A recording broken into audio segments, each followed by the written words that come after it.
তার মানে বিধাতার কৃপা হলে তখনই আমাদের সমস্ত দোষ আমরা ত্যাগ করে সমস্ত গুণের দিকে আমাদের মন রত হবে বা আসক্ত হবে। মনের স্বভাব হলো জলের সমান।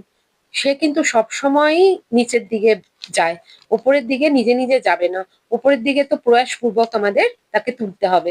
আমরা ছাদে বড় বড় জলের ট্যাঙ্ক রাখি তো, আর তার সেই জলের ট্যাঙ্কে জল তুলি কিভাবে? মোটর লাগিয়ে।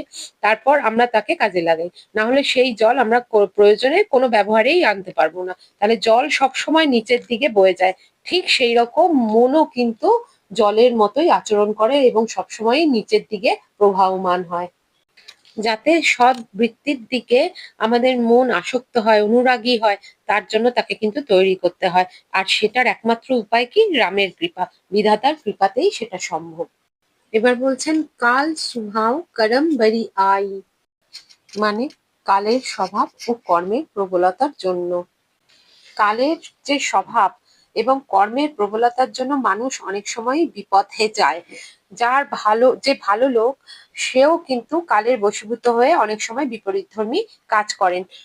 পরের লাইনেই তিনি এটা আমাদেরকে বলছেন, ভলেউ প্রকৃতি বস চুকেই ভলাই। ভলেউ মানে ভালো লোক, প্রকৃতি বস মানে এখানে প্রকৃতি মানে এখানে মায়া বলতে চাইছেন। বস মানে হচ্ছে বশবর্তী হয়ে, মানে মায়ার বশবর্তী হয়ে ভালো লোক। চুকেই ভলাই মানে ভালো কাজ করার থেকেও বিরত থেকে যায়।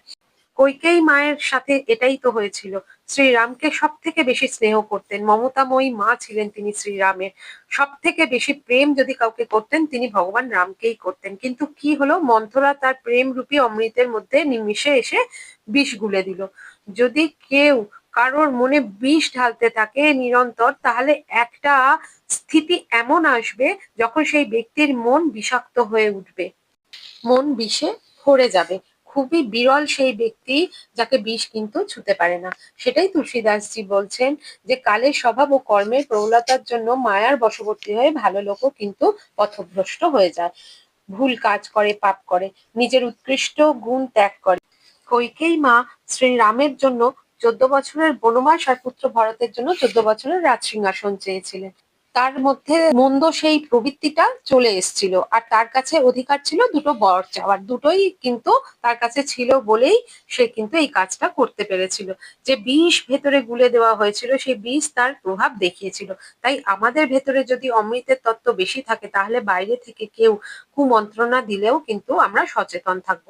কারণ দুনিয়ার এটাই নিয়ম যে কোনো ব্যক্তির সাথে কারোর আত্মীয়তা বেশি হলে প্রথমে তো দুনিয়া যত রকমের পারবে ষড়যন্ত্র করবে, যদি সেটাই না হয়